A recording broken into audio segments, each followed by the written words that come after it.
कौन कहता है कि आसमां में सुराख नहीं हो सकता?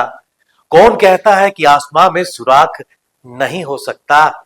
एक पत्थर तो तबीयत से उछालो यारो।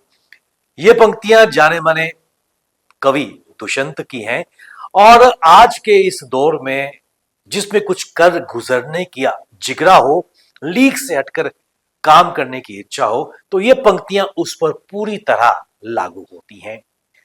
कश्मीर की अगर बात करें तो कश्मीर धरती का स्वर्ग है और इस स्वर्ग में हर कोई आना चाहता है। लेकिन इस स्वर्ग में एक स्थान पामपुर भी है, जहां जो विश्व विख्यात है कश्मीर के केसर के लिए, सैफरॉन के लिए, और सबसे महंगी स्पाइस सैफरॉन या फिर केसर है। और पामपुर की तरफ जब आप जाएंगे तो दोनों तरफ आपको लंबे लंबे खेत फैले हुए दूर तक केसर के खेत मिलेंगे और उन पर पर्पल कलर का जो सोना है नजर आएगा। केसर की छटा वहां पर खेतों में मिलेगी और काम करते लोग भी वहां पर आपको नजर आएंगे। लेकिन इंदौर पिछले कुछ समय से हम सब जानते हैं कि भारत का सबसे स्वच्छ साफ सुथरा शहर है। लेकिन पिछले कुछ महीनों से ये सुर्खियां बटोर रहा है कश्मीर के नाम पर। जी हां, इंदौर का एक ऐसा कपल जो कश्मीर और कश्मीर के केसर से प्रभावित हुआ है, और उन्होंने 365 स्क्वायर फुट के एक कमरे में केसर उगा लिया है। अपने आप में ये सोचना बेहद ही मुश्किल है कि किस प्रकार कश्मीर के उस एनवायरमेंट में, उस वातावरण को एक बार फिर उस कमरे के भीतर लाकर केसर उगाया जा सके। लेकिन ये बिल्कुल हकीकत बन चुका है। अनिल जायसवाल जो इंदौर में रहते हैं, उनका यह कहना है कि कुछ समय पहले वो कश्मीर घूमने गए थे और जब वापसी में वो पामपुर में गए तो वहां पर उन्होंने सैफ्रॉन या फिर केसर के खेत देखे और वहीं से प्रभावित होकर उन्होंने ये फैसला लिया कि वो इंदौर में एक क्लोज्ड क्लाइमेटिक कंडीशंस में सैफरन को उगाएंगे।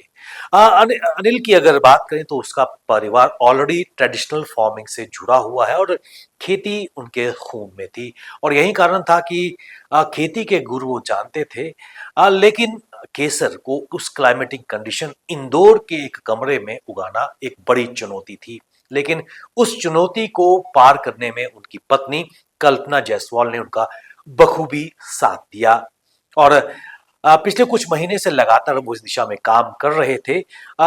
जो रूम था उसको पूरी तरह उस क्लाइमेटिक कंडीशन, जो कश्मीर में पामपुर के क्लाइमेटिक कंडीशन के मुताबिक वहाँ की आबो हवा, उस वहाँ की ह्यूमिडिटी, पूरी क्लाइमेटिक कंडीशन उन्होंने उस रूम में बना दी और उसके लिए उनका खर्चा आया 6.5 लाख। उसके बाद उन्होंने सैफरॉन के जो बल्ब थे उनको पामपुर से मंगाया, उस पर उनका खर्चा 6 लाख रुपए आया है। और सितंबर में उन्होंने सैफरॉन के बल्ब्स को सिलसिलेवार तरीके से उस क्लोज्ड क्लाइमेटिक कंडीशन वाले रूम में उगाया है, और आज उनका सपना सच हो चुका है। और वहां पर इस वक्त सैफरॉन के फूल खिल चुके हैं, और न केवल खिल चुके हैं बल्कि जो सैफरॉन के जो दागे हैं, जो बेशकीमती हैं, उनको निकालने का काम भी शुरू हो चुका है। और ऐसे में उनका यह मानना है कि यहां से लगभग 2 किलो वो सैफरॉन इस वर्ष, मतलब 3 महीने की इस खेती में वो निकालेंगे।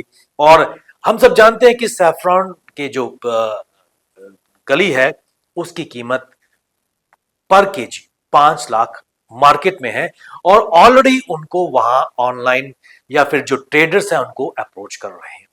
तो ये कहानी सफलतापूर्वक, मतलब पामपुर के सैफरॉन को इंदौर में उगाया गया है। ये अचंभे से बड़ी कहानी है, लेकिन जब मन में कुछ कर गुजरने की कल्पना हो तो कुछ भी असंभव नहीं है। और ये पूरे भारतवर्ष में कई ऐसे उदाहरण हमारे सामने हैं। वडोदरा का एक couple already 10 by 10 square foot के कमरे में सैफरॉन को उगा चुके हैं। मणिपुर में भी एक क्लोज क्लाइमेटिक कंडीशन में सैफरॉन की खेती हो चुकी है, और इंदौर के इस कपल ने ये सिद्ध कर दिया है कि अगर लगन है, डेडिकेशन है, तो कुछ भी असंभव नहीं है। और यहां से आगे उनका मानना है कि आने वाले समय में जो सैफरॉन के बल्ब्स होंगे वो मल्टीप्लाई होंगे, और शायद जो इस कमरे का दायरा भी आने वाले समय में बढ़ेगा और निश्चित तौर पर एक बड़े व्यवसाय की तरफ अनिल जायसवाल और उनकी पत्नी कल्पना जायसवाल सैफरॉन की खेती को ले जाने का इरादा रखती हैं। बने रहिए हमारे साथ, हमें दीजिए इजाजत। नमस्कार।